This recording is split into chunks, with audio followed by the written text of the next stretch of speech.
Alaikum and good afternoon, my dear students. How are you today all? I hope I will be fine. I explain out chapter number 13 immortal Indians के बारे में. हमारा आज का topic है immortal Indians. Immortals मतलब होता है अमर और इंडियन मतलब होता है भारतीय, यानी अमर भारतीय के बारे में. आज हम लोग पढ़ेंगे अमर भारतीय के बारे में. There are many Indians who either sacrificed their lives or did great service for India. There are many things मतलब ऐसे कई भारतीय हैं जिन्होंने अपने जीवन का बलिदान दिया. सेक्रीफाइस मतलब होता है बलिदान देना, यानी त्याग देना भारत के लिए. भारत में ऐसे कई भारतीय हैं जिन्होंने अपने जीवन का बलिदान दिया था, भारत के महान सेवा की. There are immortal Indians. वे अमर हैं. ऐसे कई भारतीय हैं जिन्होंने या तो अपने जीवन का बलिदान दिया था या भारत के लिए महान सेवा की थी. वे भारतीय अमर हैं. The pictures of some great people of India are given below. Identify them and write their names. You may use the help box. Bharat में कुछ महान लोगों के आपके चित्र जो है नीचे दिए गए हैं. ये देखिए यहाँ पर कुछ महान लोगों के चित्र दिए गए हैं और उनके नाम भी दिए गए हैं. ये देखिए यहाँ पर ये हेल्पिंग बॉक्स दिया गया है, यहाँ पर इसके नाम भी दिए गए हैं. ओके, आपको इन चित्रों में पहचानना है और उनके नाम को राइट करना है. ओके, आप नेम को राइट करने के लिए you my use the help box.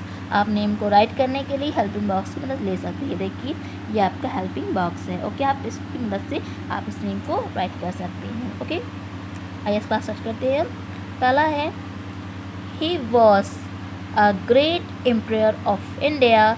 He grew sick of violence after a great victorial and took oath never to fight again. He was a great emperor of India. वह भारत के एक महान सम्राट थे. He grew sick of violence after a great victorial and took oath never to fight again. वह एक बड़ी जीत के बाद हिंसा से बीमार हो गए और उन्होंने कभी भी फिर कभी युद्ध न लड़ने की शपथ ली. तो आप बता सकते हैं कि ये पिक्चर्स किसकी है. ये पिक्चर्स है एम्परर अशोका की. तो यहाँ पर हम क्या राइट कर देंगे, एम्परर अशोका. EMPEROR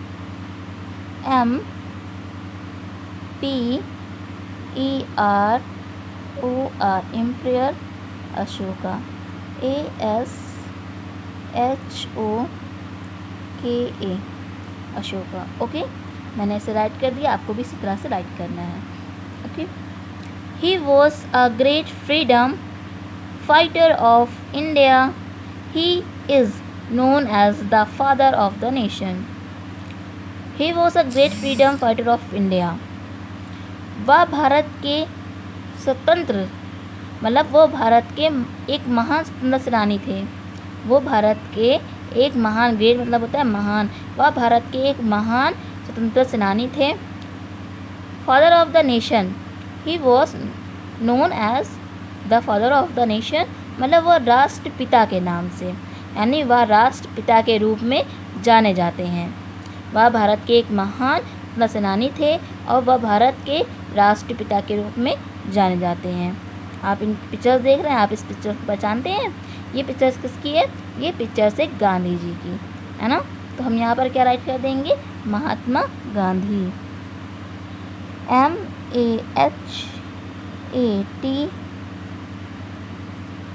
MAHATMA महात्मा. GANDHI गांधी, महात्मा गांधी। इनका पूरा नाम है मोहनदास करमचंद गांधी। आप ये याद कर लीजिए, इनका पूरा नाम क्या है? इनका पूरा नाम है मोहनदास करमचंद गांधी। अब देखिए लिखा है, she was a nun, she served the poor, the homeless and the sick for over 40 years. She was a nun. She served the poor, the homeless and the sick for over 40 years. वह एक none है, वह एक none थी जिसने 40 साल से भी ज़्यादा, वह एक नन थी जिसने 40 साल से भी ज़्यादा गरीबों और बेघर लोगों की सेवा की। होमलेस मतलब जो है बेघर लोगों की, और पुअर मतलब होता है गरीब, यानी गरीब और बेघर लोगों की उन्होंने सेवा की। आप इस पिक्चर देख रहे हैं, आप इसको जानते हैं, ये पिक्चर्स है मदर टेरेसा की। किसकी है? Mother Teresa. तो हम यहाँ पे क्या राइट कर देंगे? Mother Teresa, MOTHER, mother, TERESA, सा, मदर टेरेसा। ओके, हमारा 4th पॉइंट है, he was one of the greatest freedom fighter of India. वह भारत के सबसे महान स्वतंत्रता सेनानियों में से एक थे। ही फॉर्मेड द आज़ाद हिंद फौज, उन्होंने आज़ाद हिंद फौज का गठन किया था। आप इस पिक्चर्स को देख रहे हैं, आप इस पिक्चर को पहचानते हैं। ये पिक्चर्स किसकी है? ये पिक्चर्स है सुभाष चंद्र बोस की। तो यहाँ पर क्या राइट करेंगे? SUB, SUBHASH, सुभाष, CHANDRA,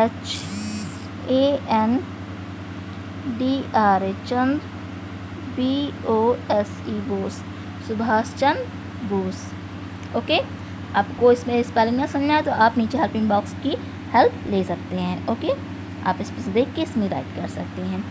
मैंने आपको 4 पॉइंट एक्सप्लेन किया है, आप इसी तरह से 4 पॉइंट को जो है एक्सप्लेन कर लेंगे, मतलब राइट कर लेंगे। बाकी का हम आपको कल एक्सप्लेन करेंगे। ओके, मैं आपको क्लास में रीडिंग कराती थी, आप इसी तरह से इसकी रीडिंग भी कर लेंगे और हिंदी के साथ। ओके, आई होप आपको समझ में आ गया होगा। आप 4 पॉइंट की रीडिंग भी करेंगे और इसको 4 पॉइंट को राइट भी करेंगे। आज के लिए इतना ही। Thank you. अल्लाह हाफिज़ माय डियर स्टूडेंट्स।